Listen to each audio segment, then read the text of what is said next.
সায়ন্তী আজ ঢাকা যাচ্ছে। খেলা আছে একাডেমিতে। ভোরবেলাতে তৈরি হয়ে এসে দাঁড়িয়েছে ইজাজুলের ঘরের বাইরে। নক করবে কিনা ভাবছে সে। বাবা তো আর ঘরে একা নেই। রুবিনা বেগম যে মোটেও সায়ন্তীর উপস্থিতি পছন্দ করতে পারে না, তা তার থেকে ভালো আর কে জানে। সায়ন্তী লম্বা করে শ্বাস টেনে মোবাইল বের করে। কল করলো বাবার নম্বরে। ইজাজুল সজাগই ছিলেন। মেয়ে আসবে হয়তো তিনি জানতেন। ইজাজুল রিসিভ করেই বলল, দরজা খোলা আছে, ভেতরে আয়। সায়ন্তী ইতস্তত হাতে দরজার হাতল ঠেলে ভেতরে ঢুকলো। রুবিনা বেগম ঘরে নেই। সাত সকালে কোথায় গেল? সায়ন্তীর প্রশ্ন মনেই চেপে রেখে হাসল। নিজের বাবাকে গিয়ে শক্ত করে জড়িয়ে ধরে বলল। দোয়া করো বাবা। ইজাজুল হেসে মেয়ের মাথায় হাত রেখে বলল, আমার মেয়ে হারলেও বিজয়ী, জিতলেও বিজয়ী। নিজের সর্বোচ্চটা দিয়ে মাঠে হার জিত থাকবেই। সায়ন্তী হেসে বলল, 7টার বাস ধরবো বাবা। তুমি নিজের খেয়াল রাখবে। বিকেলের মধ্যে আবার ফিরেও আসবো। ইজাজুল মেয়েকে বিদায় দিলেন। সায়ন্তী হন্তদন্ত পায়ে বের হলো। অন্য কারো থেকে পারমিশন নিতে হবে বলে মনে হলো না। এখানকার কেউই তার আপন নয়। তার মতো একটা সায়ন্তী না থাকলে কারোরই কিছু যায় আসবে না। এই ঘরে আসতোই না সায়ন্তী, শুধু বাবা আছে বিধায় আসলো। না হয় ওরও তেমন ইচ্ছে নেই কারোর সাথে মুখোমুখি হয়ে কোথাও যাচ্ছে কেন যাচ্ছে এসব কথার উত্তর দেওয়ার। সায়ন্তী বের হতে যাবে এমন সময় তাকে পিছু ডেকে উঠল সুফিয়া বেগম। সায়ন্তী ফিরে তাকালো ভ্রু কুঁচকে। সুফিয়া বেগম মুখ বাঁকিয়ে বলল, এই মাইয়া কই যাইতাছস? ঢাকা। সুফিয়া বেগম আতকে উঠে বললেন, জোয়ান মাইয়া মানুষ হইয়া একলা যাইতাছস? ইজাজটা মানুষ হইল না মাইয়ারে এত লাই দিছে একলা একলা যাইতেছে গা কাউরে কিছু না বইলা কইয়া? সায়ন্তী বিরক্তি নিয়ে বলল, বাবার থেকে অনুমতি নিয়েছি আমি। আমাকে যেতে হবে, সময় কম আমার হাতে। আমারে তুই সময় দেখাস? কাউরে সাথে লইয়া যা। প্রয়োজন মনে করি না। আর আমার জন্য আপনাকে এত চিন্তাও করতে হবে না। আমি আপনার আপন কেউ নই। চলি। সায়ন্তী বড় বড় পা ফেলে চলে গেল। সুফিয়া বেগমের মনে লাগলো কথাটা। মাইয়ার তেজ দেখো, আমি আপনার আপন কেউ না। মুখের আগায় কথা থাকে, বংশের বাও পাইছে মাইয়াটা। বাকি মাইয়াগুলা তো তাও কদ্দুর নরম সরম আছে। এইটার তো মুখ না ধারালো করাত। মানুষ হইছে একলা, বাপ মা থাকছে কামে, আর কি মন হইব? তয় মির্জা বাড়ির মাইয়া যখন কিছুটা আদব কায়দা তো সুফিয়া বেগম শিখাইয়াই ছাড়বেন। সায়ন্তীর পরনে একটা কুর্তি, যার লম্বা হাঁটু অবধি, গলায় ও মাথায় টেনে দেওয়া স্কার্ফ, হাতে সিলভার কালারের ফর্মাল একটা ঘড়ি, চুলগুলোতে একটা ছোট কাঁটা। হাতেই অবস্থান করছে মোবাইলটা, ব্যাস আর কিছু নেই। বাস স্ট্যান্ডে পৌঁছে এক প্রকার তাড়াহুড়ো করেই উঠল বাসে। আলিশা থাকায় স্নোইকে নিয়ে চিন্তা নেই তার। একাডেমি থেকে ফিরে একবার যাবে বাসায়। কতদিন বাড়ি যাওয়া হয় না। নিজের ঘর, মায়ের সুভাষ, মায়ের সাথে কাটানো প্রতিটি মুহূর্ত, হাজারো স্মৃতি কেমন জলজল করছে তাদের সেই ছোট্ট বাসাটাই। তাদের এত এত সুখ এক নিমেষে শেষ হয়ে গেল কেন? আরও কয়েকটা বছর মা কেন থেকে গেল না? বাড়ন্ত বয়সে দায়িত্বের বোঝাটুকু না দিলেই হচ্ছিল না বুঝি? আরও কিছুদিন মায়ের আহ্লাদি হয়ে থাকতে চাওয়া কি দোষের কিছু? এই যে মায়ের পর বাবা সায়ন্তীকে ভালোবাসে সায়ন্তী জানে, কিন্তু এখন সে মানুষটার কাছে যাওয়ার অধিকারে ভাটা পড়েছে। অদৃশ্য এক দেওয়াল জুড়ে গেছে তাদের মাঝে। সায়ন্তী চাইলেই বাবার কাছে ঘন্টার পর ঘন্টা বসে থাকতে পারবে না। বাবার কোলে মাথা রেখে আবদার করতে পারবে না। বাবার কাছে তার হাজারো বায়না করা এখনও বাকি, কিন্তু কিছুই আর কোনোদিন করা হয়ে উঠবে না। বাবা থেকেও না থাকার কাছারে চলে যাবে। ইচ্ছে না থাকলেও সায়ন্তীকে এটা মেনে নিতে হবে। হোক অনাকাঙ্ক্ষিতভাবে, সায়ন্তীর বাবার জীবনে এখন অন্য একজন আছে। সায়ন্তী চোখ বন্ধ করে সিটের মাথায় এড়িয়ে দিল। এই পৃথিবীতে তার আবদার শোনার মতো আর কেউ রইল না। সায়ন্তীর বাচ্চামিকে প্রাধান্য দেওয়ার মতো কেউ নেই। বাচ্চামো সহ্য করার মতো কেউ নেই। তার নিজেকে সম্পূর্ণ প্রকাশ করার মতো একটা মানুষ নেই। আদর ভালোবাসায় মুড়িয়ে রাখার মতো কেউ নেই। সায়ন্তীর অস্তিত্ব বিলীন হয়ে গেছে। ম্যাচুরিটির ভিড়ে ও তার মনের ভেতরে যে একটা বাচ্চামি করা সত্তা লুকিয়ে আছে, তাকে দেখার মতো কেউ নেই। সায়ন্তী পুরো দুনিয়ায় একা। মা নামক এই একটা মানুষের অনুপস্থিতি সায়ন্তীকে দুনিয়া চিনিয়ে দিল, বুঝিয়ে দিল চোখে আঙুল দিয়ে, অসময়ে কেউ থাকে না, কেউ না। আপনি ছাড়া আপনার আপন বলতে কেউ হয় না, কেউ না। বাবা মায়ের পর যে মানুষটাকে জীবনে জায়গা দিয়েছিল, হৃদয়ের সবচেয়ে বড় জায়গা জুড়ে যায় যার বিচরণ ছিল, সে মানুষটাও কিনা তার অসময়ে তাকে ছেড়ে চলে গেল। শুধুমাত্র দেখা করতে চায়নি বলে? সায়ন্তী কি করে যেত ওই দিন? মানুষটা একবার জানতেও চাইল না সায়ন্তী কেন যায়নি। সায়ন্তীর জীবনের সবচেয়ে বড় বড় ইচ্ছের মধ্যে একটা ইচ্ছে ছিল প্রিয় মানুষটাকে একবার দেখা। মানুষটা কি তা জানতো না? তারপরও সে সায়ন্তীকে ছেড়ে গেল। সায়ন্তীর দুঃখের ভার নিতে কেউ চাইল না। যে মানুষটা তাকে 3.5 বছরেও চিনতে পারল না, এতটুকু বিশ্বাস তার প্রতি রাখতে পারল না, তার প্রতি কোনো আক্ষেপও রাখে না সে। অভিমান বলে কয়ে আসে না, সে নিজ ইচ্ছেতে আসে, হৃদয়ে বাসা বাঁধে আর থেকে যায় আজীবনকালে। তবুও একটা আফসোস সারা জীবন থেকেই যাবে, তাকে একটিবার দেখার আফসোস। ভালোবাসা জিনিসটাই অদ্ভুত। একটা অপরিচিত অচেনা মানুষের প্রতিও যে ভালোবাসা তৈরি হতে পারে কোনোদিন কল্পনাও করেনি মেয়েটা। আজ সে মানুষটার থেকে দূরে থাকা তাকে পীড়া দেয়, হৃদয়ের দহন বাড়ায়, যন্ত্রণায় কুকড়ে আসে দেহ মন, শুধুই কথা না বলতে পারার আফসোসে। সায়ন্তীর চোখ ভিজে গেল অজান্তেই। সে টের পেয়ে নিজের উপরই তাচ্ছিলের হাসি হেসে ফেলল। ক্লাস 9-এর আবেগ তাকে এত বাজেভাবে ডুবাবে কোনোদিন ভাবেনি। ভাবলে হয়তো ওই অজ্ঞাত ব্যক্তিকে কোনোদিন রিপ্লাই দেওয়ার মতো ভুলটুকু করতো না। ভুল যখন করেছে মাসুল তো দিতেই হবে। কক্ষে বেশ তর্ক বিতর্কের সৃষ্টি হয়েছে। পুলিশের প্রধান কর্মকর্তা বেজায় চটেছেন স্পেশাল ব্রাঞ্চের অফিসারদের উপর। কাজ কি তারা ঠিক মতো করছে না? একটা কেস সলভ করতে এত সময় কেন লাগবে? সামান্য একটা মার্ডার কেস, অপরাধীও ধরা পড়েছে কয়েকজন, তবে আসল হত্যাকারীর কোনো হদিশ মিলছে না কেন? পুলিশের একজন সিনিয়র অফিসারের স্ত্রীর মার্ডার কেসের উপর মহল থেকে চাপের শেষ নেই, কিন্তু কাজের চাপ কিছুই হচ্ছে না। তিতিক্ষী মেজাজে গমগমে কণ্ঠে প্রবীণ অফিসার বলে উঠল, স্যার, অপারেশনে গিয়ে গুলিবিদ্ধ হয়েছেন তিনি। এখন ছুটিতে আছেন, তবে শীঘ্রই তিনি কাজে ফিরবেন। তিনি বেশ স্ট্রিক্ট পারসন, এখনও কেসের কাজ আগাচ্ছে না দেখে ক্ষেপে গেছেন। তোমরা দক্ষতায় তোমাদের কাজ দিয়েছি, এখন দেখছি তোমরাও কোনো কাজের না। ওমায়ের বিরক্তি হয়ে বলে উঠল, এসব চামচামি এখানে দেখায়েন না তো স্যার। আপনার এই ভিআইপি সেবা নেওয়া অফিসারকে আমি এত তেল দিতে পারবো না। তার বউ মরছে আর আমরা কি করতে পারি? যথেষ্ট চেষ্টা তো করেছি নাকি? অপরাধী তো আর আমার শালা লাগে না, ডাকলাম আর চলে আসলো চা নাস্তা খেতে। আহাত ওমায়ের বাহু চেপে ধরে থামতে বলল। অফিসার রেগে গিয়ে বলল, তিনি একজন সম্মানিত অফিসার, তাকে নিয়ে এমন কটূক্তি করবে না ওমর। তাকে তুমি এখনও ব্যক্তিগতভাবে চিনো না, তাই এসব বলার মতো সাহস করেছো। তার স্ত্রী বলে কথা না, অন্য কোনো সাধারণ মানুষ হলেও একই কাজ করতেন তিনি। নিজেদের কাজে মনোযোগ দাও, 1 মাস সময় পাচ্ছ, আর অপরাধীদের আমার চাই। কোনো এক্সকিউজ শুনতে চাচ্ছি না। কেসটা ছাড়তে চাচ্ছি আমি। আহাদ চোখ বড় বড় করে তাকালো। ওমায়ের ভাবলেশীন ভাবে আবার বলল, অন্য কাউকে কেস দিয়ে দিন। ইয়াসিন নামক অফিসার রাগলেন, তারপরও চুপ করে রইলেন কিছুক্ষণ। তিনি রয়ে শয়ে জবাব দিলেন, স্যারের সাথে দেখা করে আসো, তারপর সিদ্ধান্ত নাও। ওমায়ের বিরক্তি নিয়ে বলল, পারবো না। যে কেস নেওয়ার পর জীবনে শান্তি নামক কোনো কিছু থাকে না, ওইসব কেস ওমায় সামলায় না। ইয়াসিন আহাদকে বললেন, স্যারের বাসায় অ্যাড্রেসটা নিয়ে যাও। পাগলটার মাথা ঠান্ডা হলে জানিও, আমার তোমাদের উপর বিশ্বাস আছে। বেরিয়ে আসলো আহাদ ওমায়ের পেছনে।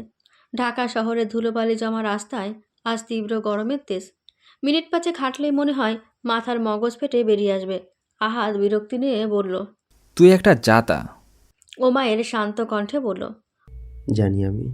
আহাদ তপ্ত শ্বাস ছেড়ে বলল, একবার দেখা করতে গেলে তোর আর জাত চলে যাবে না। ধর ঠিকানাটা। ইলিনাকে আনতে যাব। চাচু বললো ঢাকায় এসেছে, যাতে বাড়ি নিয়ে যাই। আজ যা হবে না। আহাদ কাগজের টুকরোটা বের করে বলল। দেখি লোকেশন কোথায় দেওয়া। ওমায়ের নিরিবিলি পরিবেশ দেখে একপাশে দাঁড়ালো। পকেট থেকে সিগারেটের প্যাকেটটা বের করে ঠোঁটে চেপে ধরতেই আহাদ বলে উঠল। সায়ন্তীর পছন্দ না সিগারেট খাওয়া ছেলে। বলে আহাদ ঠোঁটে হাসি ঝুলিয়ে রাখল। ওমায়ের স্বাভাবিকভাবে আগুন ধরিয়ে বলল, ওর জন্যই ছেড়েছিলাম, আবার এখন ওর জন্যই খেতে হচ্ছে। মেয়েদেরকে ভুল বুঝে দূরে সরিয়েছিস তুই, এর জন্য বহু দুর্ভোগ পোহাতে হবে তোকে। আসলে এটা তোদের বংশগত সমস্যা। তোরা 4 ভাই এরকম, মারা না খেয়ে শিক্ষা হবে না তোদের। ওকে চাই না আমার। আহাদ হো হো করে হেসে উঠল। সত্যি চাস না? না চাইলেই ভালো। ওই দিন আলিশা বলছিল সায়ন্তী একজনকে খুব ভালোবাসে। তোকে জেলাস ফিল করার জন্য মিথ্যা বলছিল না, এটা সিরিয়াস কথা। তুই ছাড়া বাকি সবাই জানে, এমনকি তোর ফুপিও জানে সায়ন্তী একজনকে ভালোবাসে, ওই মানুষটা ছাড়া সে অন্য কারো কোনো দিন হবে না। তোর জন্য ভালো তুই অন্য কাউকে বিয়ে করে নে। বুদ্ধিটা খারাপ না।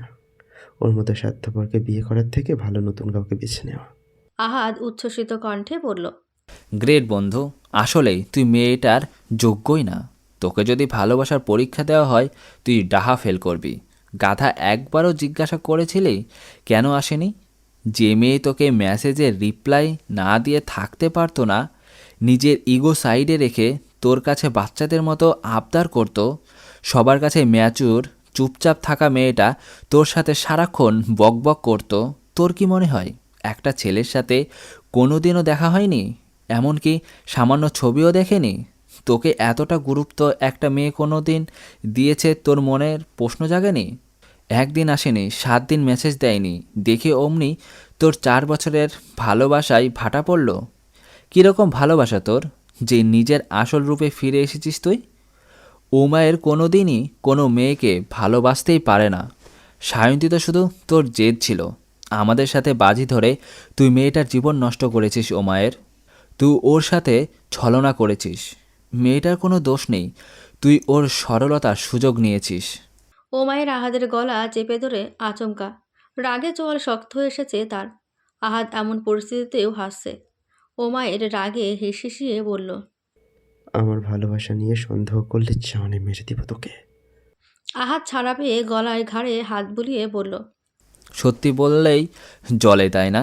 বাপের বেটা হলে নিজের পরিচয় নিয়ে তুই গিয়ে দাঁড়া ওর সামনে। ওমায়ের গম্ভীর কণ্ঠে বলল। সময় হলে যাব।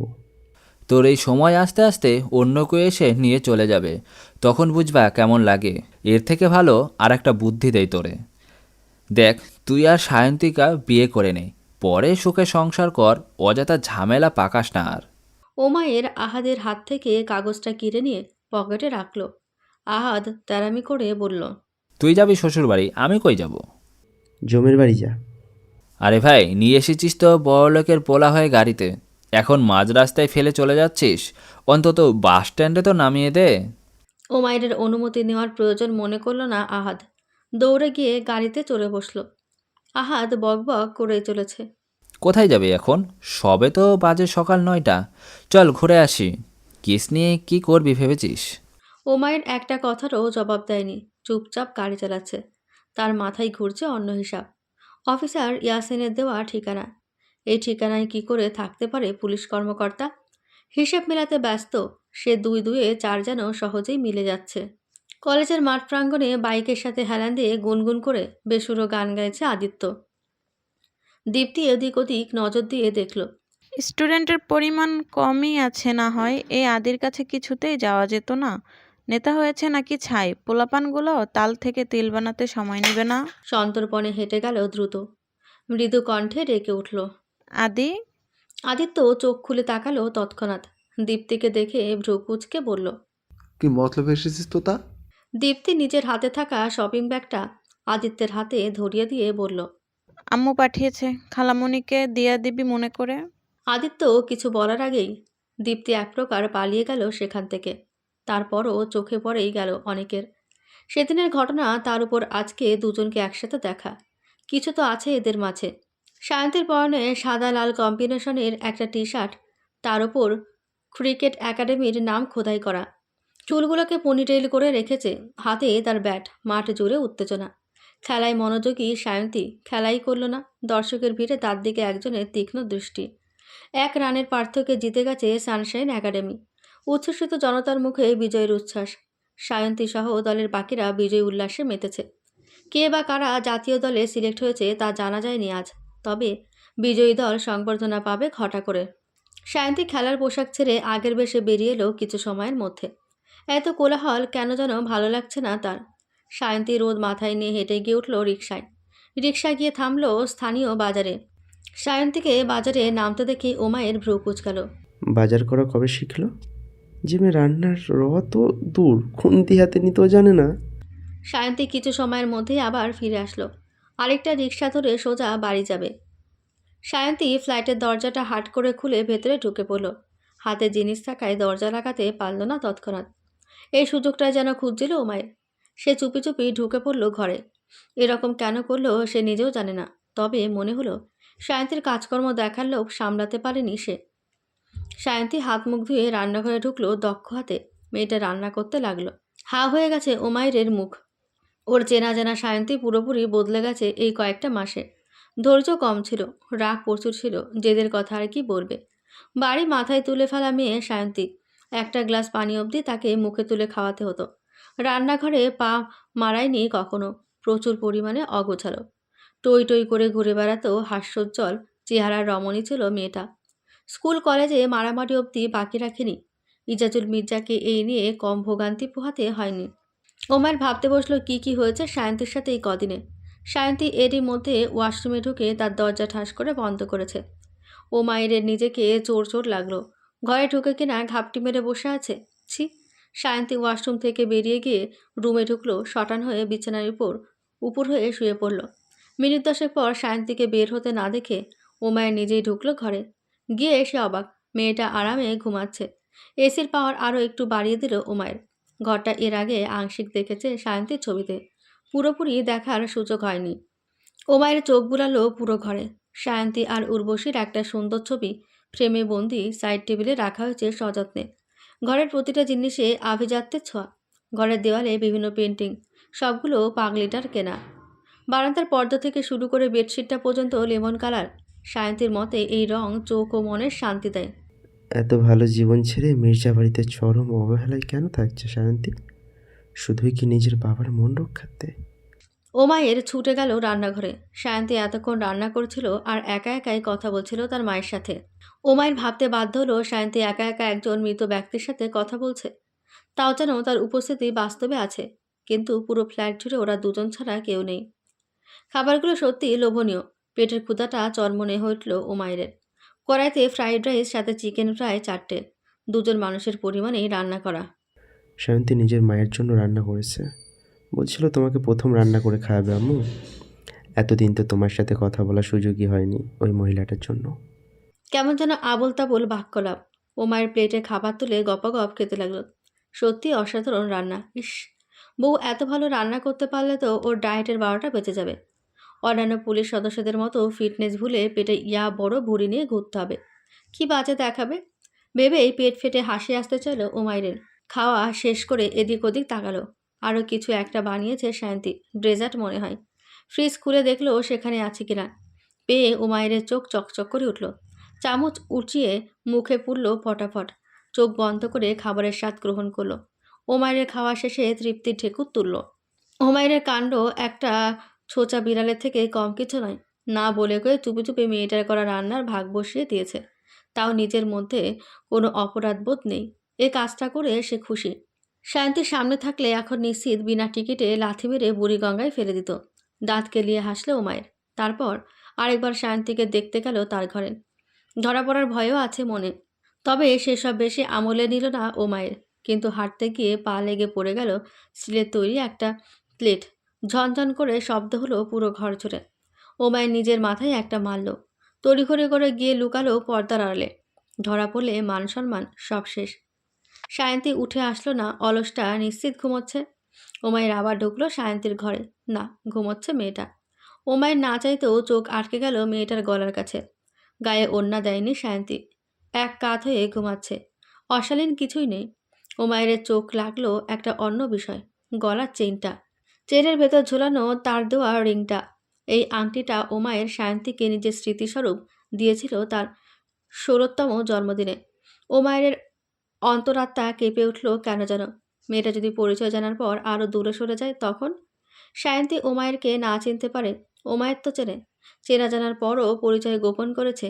এই কথাটা মেয়েটাকে কতটা কষ্ট দিবে? অনেকটা বেশি। ওমায়ের বিড়বিড় করে বলল, আমি কি বড় কোনো ভুল করেছি এলিনা? বরাবরের মতো ভুল শুধরে দিচ্ছ না কেন তুমি? অভিমান করেছো বুঝি? আমিও করেছি এক আকাশ সমান অভিমান তোমার ওপর। ওমায়ের মনে হলো সায়ন্তী তাকে অদৃশ্যভাবে শাসাচ্ছে আর বলছে, আপনার অভিনয়টা অহেতুক আইমান। আপনি আমাকে বোঝার চেষ্টাই করেননি কোনো দিনও। কেন জানতে চাননি আমার না আসার কারণ? জানতে চাইলে কি আমি বলতাম না? ওমায়ের জানে না সায়ন্তী তাকে আদৌ ভালোবাসে কিনা। তারা তো ভালো বন্ধু ছিল দুজন দুজনের। সায়ন্তী ওমায়ের বোকা বন্ধু। সায়ন্তী ফোন বেজে উঠতেই তার চোখের পাতাও নড়ে উঠল। ওমায়ের দ্রুত ভঙ্গিতে ঘর ছেড়ে চলে গেল বাহিরে। সায়ন্তী ফোন রিসিভ করে বিরক্তি নিয়ে বলল, কি হয়েছে বাবা? ও মায়ের বাসার নিচে অপেক্ষা করছে, ওর সাথে বাড়ি ফিরবে তুমি, এটা বাবার অনুরোধ। সায়ন্তী ফোঁস করে নিঃশ্বাস ছেড়ে বলল, উনি আমাকে পছন্দ করেন না বাবা। তোমার কথায় বাধ্য হয়ে নিতে আসবে আমায় কেউ, তা আমি চাই না। একাই যেতে পারবো। কারো মুখ গোমরা হয়ে থাকার কারণ আমি হতে চাই না। ইজাজুল দীর্ঘশ্বাস ছেড়ে বলল। প্লিজ মা, তর্ক করো না, ভালোর জন্যই বলছি, একা আসাটা সেফ না তোমার জন্য। সায়ন্তী তেতে উঠে বলল, কিছু হবে না আমার। আমার মতো সাধারণ মানুষের সাথে কার এত শত্রুতা থাকতে যাব? ওই লোকের সাথে আমি যাব না। চলে যেতে বলো। ইজাজুল কড়া কণ্ঠে পড়ল। যা বলেছি তাই, ওর সাথেই আসবে তুমি। অহেতুক জেদ ধরবে না এলিনা। সায়ন্তী চুপ করে গেল। মনে হচ্ছে কোনো কারণে ইজাজুল রেগে আছেন। সায়ন্তী ছোট করে ওকে বলে রেখে বারান্দায় গেল সত্যি কেউ এসেছে কিনা দেখতে। সায়ন্তী গেল কিচেনে, গিয়ে তার চক্ষু চড়ক গাছ। সব খাবার অর্ধেক। দরজাতে গিয়ে দেখলো আটকানোই আছে। তাহলে কি করে সম্ভব? তার মানে কি আম্মু সত্যি সত্যি সায়ন্তী রান্না খাবার খেয়েছে? সায়ন্তী দ্রুত খেয়ে নিল। আলমারি থেকে কাপড় বের করে ফ্রেশ হয়ে নিচে নেমে গেল। উমাইরকে দেখে ভ্রু আপনা আপনি কুঁচকে গেল তার। বিরক্তি নিয়ে গিয়ে বসতে চাইল পেছনের সিটে। ওমায়ের ধমকের সুরে বলল, আমি কোনো ড্রাইভার না। সায়ন্তী দরজায় টান বসিয়ে বলল, আমি মনে করি আমাকে নিতে আসা ব্যক্তি আমার ড্রাইভার। সামনে এসে বসো। না। ওমায়ের সরু চোখে তাকিয়ে বলল। ড্রাইভিং পার্টনার হবে? সায়ন্তী আর চোখে একবার তাকিয়ে ভাব নিয়ে বলল, আমার ড্রাইভিং স্কিল খুবই বাজে। অ্যাক্সিডেন্ট হওয়ার চান্স বেশি। যদি আমার সাথে মরতে রাজি থাকেন তো পার্টনার হতেই পারি। ওমায়ের মুচকি হাসল। চুলগুলো হাতের সাহায্যে টেনে নিয়ে হাত দুটো পকেটে রেখে বলল, তুমি ড্রাইভিং পার্টনার হলে আমি তোমার সাথে মরতেও রাজি। সায়ন্তী গাড়িতে উঠতে উঠতে বলল, দেখে তো ফাত্রা পোলাই মনে হয় না, কিন্তু ফ্ল্যাটিং তো ভালোই করতে পারেন মহাশয়। ওমায়ের আচমকা ঝুঁকে গেল সায়ন্তীর দিকে। দরজার বাইরে থেকে মুখ ঢুকিয়ে বলল, অমায় শুধু একজনের জন্যই চরম পর্যায়ের অসভ্য হতে পারে। অন্য নারী তার আশেপাশে বিকিনি পরে ঘুরলেও তার কিচ্ছু যায় আসে না। সায়ন্তী চোখ বড় বড় করে তাকালো। কী সব কথা বার্তা! আশ্চর্য! তাকে কেন বলতে যাবে এই লোক? যে মেয়ের জন্য এত কিছু তাকে গিয়ে বললেই পারে। সায়ন্তী চোখ নামিয়ে অন্যদিকে তাকালো। ওমায়ের সিট বেল্ট টেনে লাগিয়ে দিয়ে পাশের সিটে বসে পড়ল। ঠোঁটের আগায় হাসি ঝুলিয়ে রেখে বলল, ড্রাইভিং পার্টনার হতে পেরে অনুভূতি কেমন ম্যাডাম? পিচ্ছিরি। ওমায়ের চোখ পাকিয়ে তাকালো। সায়ন্তী ঠোঁট চেপে বিরক্তি মাখা হাসি হাসল। ওমায়ের শাসনের ভঙ্গিতে বলল, তোমাকে তো আমি। সায়ন্তী ঠোঁট উল্টে বলল, গাড়ি ছাড়ুন তো মশাই। আপনাকে সারাটা রাস্তা দেখতে হবে ভেবেই আমার কেমন রুচিতে পাচ্ছে। ওমায়ের দাঁতে দাঁত চেপে রাগ নিয়ন্ত্রণ করে গাড়ি চালানোতে মনোযোগ দিল। ঘড়িতে সময় বেলা 1:30। সায়ন্তী না চাইতেও ওমায়ের সাথে কথা বলতে হয়েছে গাড়িতে। তবে সময়টা মন্দ কাটেনি। ওমায়ের মতো ছেলে যে এত কথা বলতে পারে সায়ন্তীর ধারণার বাহিরে। বকবক করে কানের মাথা খেয়ে ফেলেছিল। সায়ন্তী কিছু কিছু কথায় তো হাসতে হাসতে গড়াগড়িও খেয়েছে। অবাকও হয়েছে নিষ্কাণ্ডে। এই ছেলের সাথে কথা বলে মনে হচ্ছিল অনেক দিনের চেনা কোনো মানুষ, যার কথার ধরন বলন সব কিছু সায়ন্তী চেনে জানে। সায়ন্তী আর ওমায়েরকে একসাথে গাড়ি থেকে হাসতে হাসতে নামতে দেখেছে তারা। তারপর থেকে তার মাথার ঠিক নেই। কিছুতেই সায়ন্তীকে ওমায়ের পাশে সহ্য করা যায় না। তার উপর আতিকা বেগম, এমনকি তার মামাও মেয়েটাকে পছন্দ করে। এটাকে তো বাড়ি ছাড়া করতেই হবে, না হয় ও মায়ের হাত ছাড়া হয়ে যাবে। সায়ন্তী ঘরে এসে স্নোয়ের সাথে খেলছিল। সন্ধ্যা হয়ে এসেছে। আলিশা তড়িঘড়ি করে ঘরে ঢুকে সায়ন্তীকে টেনে ধরে নিয়ে যেতে লাগলো কোথাও। সায়ন্তী প্রশ্ন করারও সুযোগ পায়নি। আদিত্যের ঘরে এসে থামলো তারা। সায়ন্তী কিছু বলতে যাবে, দেখলো ঘরে সবাই উপস্থিত। ও মায়েরও আছে, শুধু নেই মেহনাজ ভাবি। সায়ন্তীকে দেখে মিঠি বলল, আয় আয় অন্তি, তোর খেলা কেমন হয়েছে আমাদের বল। সায়ন্তী মৃদু হেসে ঢুকলো ভেতরে। আদিত্য বলল, জানিস তোতার বাচ্চা আবার আমার সাথে ঝগড়া করেছে কলেজে। পড়াশোনায় ভালো বলে মহিলা আমাকে 2 টাকার দামও দেয় না। ও মায়ের বলল। তুই 2 পয়সার দাম পাওয়ার যোগ্য না। হো হো করে হাসলো সুপ্রভা। আদিত্য বোনকে দাঁত কেলাতে দেখে বসিয়ে দিল তার মাথায় একটা। কফি নিয়ে হাজির হলো ঝরিনা। আরুষ বলল, এই আশার বাচ্চা, ট্রেটা নে। ফেলে দিস না আবার। সায়ন্তী নিয়ে নিল ট্রে, কারণ সে জানে আলিশা মানেই অঘটন। সায়ন্তী সবাইকে মগ দিয়ে ওমাইরেরটা টেবিলের ওপরই রেখে দিল। ভ্রু কুঁচকে গেল ওমাইরের। সায়ন্তী নিজের কফি মগে চুমুক বসিয়েছে একটা। ওমাইর এক প্রকার টেনে নিয়ে গেল মগ সায়ন্তীর হাত থেকে। আরুষ মিটমিটিয়ে হাসছে। সায়ন্তী ফোঁস করে বলল, আমার জুটা আপনি কেন খাবেন? আল্লাহ হাত দেয়নি, নিজেরটা উঠিয়ে খান। ওমাইর কানে তুলল না কথা। সায়ন্তীর মগে চুমুক দিল। মিঠি বলে উঠল, অন্তি, সোনা বোন আমার, তুই ওইটা নিয়ে খা। সায়ন্তী নিয়ে মুখ ভেঙচি কাটল। বেশ কিছুক্ষণ কাটল। সায়ন্তীর হাতে কফি মগ, কফিতে চুমুক বসাচ্ছে নিজস্ব ভঙ্গিতে। ওর চারপাশে বাড়ির সব ছোটরাই উপস্থিত। ও মায়ের আরুষ, আদিত্য, মিঠি, আলিশা, সুপ্রভাও কফি খেতে খেতে সায়ন্তীকে দেখছে। সায়ন্তীর কানে ইয়ারপডস।